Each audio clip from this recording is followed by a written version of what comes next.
ایک current affair کے طور پر ایک غیر معمولی واقعہ ہوا ہے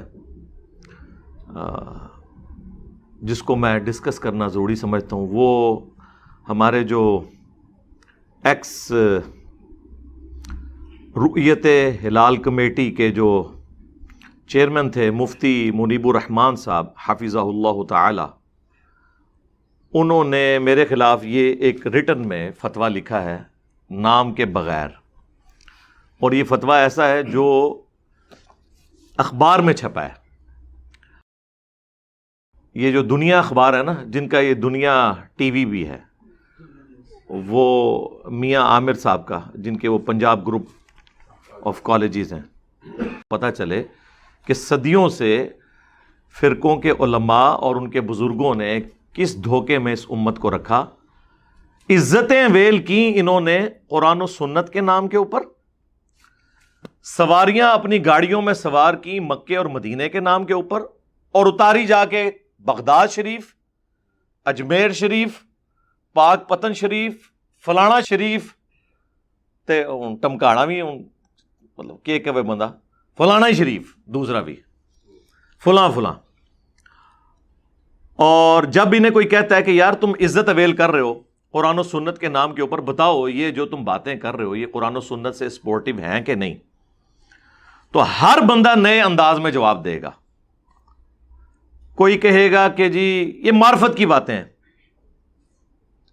وہ تو ٹنڈولکر بھی یہی کہے گا کہ معرفت کی بات ہے کہ میں اتنی دفعہ مندر گیا اور سارے مسلمانوں کی ملا کے جتنے رنز ہیں ان سے زیادہ رن میں نے اکیلے نے بنا لیے، سینچریز اتنی سکور کر دیں. تو ٹھیک ہے، پھر جائیں مندروں میں جائیں آپ. اور یوراج سنگھ کہے گا میں گردوارے میں گیا تو میں نے ایک فاسٹ بالر کو 6 چھکے مارے. ابھی تک کسی نے فاسٹ بالر کو 6 چھکے نہیں مارے تھے، اور وہ بھی ان کے نزدیک تو کرامت ہے، کیونکہ اس سے 1 اوور پہلے اس نے اس کو دھمکی لگائی تھی کہ میں تجھے اگلے اوور میں پوچھ لیتا ہوں. ان کے زندہ اور مردہ سارے بزرگ، سارے کرکٹرز مل کے کسی کو دھمکی لگائیں، اس کے بعد 6 چھکے مار کے بتائیں فاسٹ بالر کو. یہ سپن کو نہیں مار سکتے. تو پھر ہم ان کا عقیدہ اختیار کر لیں سکھوں کا. یہ علم کی دنیا ہے میرے بھائی، علمی بات ہونی چاہیے. اچھا، جب علمی باتیں ہوتی ہیں نا، پھر یہ اس قسم کے فتوے آتے ہیں. یقین کریں یہ فتویٰ لکھا تو انہوں نے میرے خلاف ہے، لیکن یہ فتویٰ میرے حق میں ہے الحمدللہ. اس کے اندر جو باتیں انہوں نے مانی ہے نا، آپ ناک کی لکیریں بھی رگڑ لینا، یہ باتیں آپ بریلویوں سے منوا ہی نہیں سکتے جو انہوں نے اس کے اندر لکھی ہیں. کیونکہ وہی بات ہے نا کہ اسمبلی میں تو تقریر ہو سکتی ہے کہ جناب والا یہ ہیں وہ ذرائع، لیکن جوڈیشری میں جا کے کہا جاتا ہے کہ وہ تو میری ایک سیاسی سٹیٹمنٹ تھی.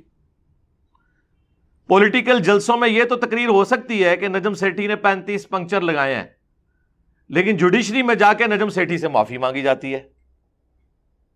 آپ کو پتا ہے کہ میں کس کس کی بات کر رہا ہوں. ہمارا پلیٹ فارم تو ایک نیوٹرل ہے، ہم تو سچائی کے لیے کھڑے ہیں.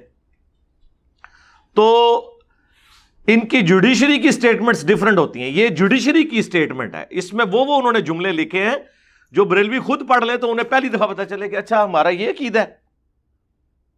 ہم تو ایسا عقیدہ رکھنے والے کو گستاخ سمجھتے ہیں. تو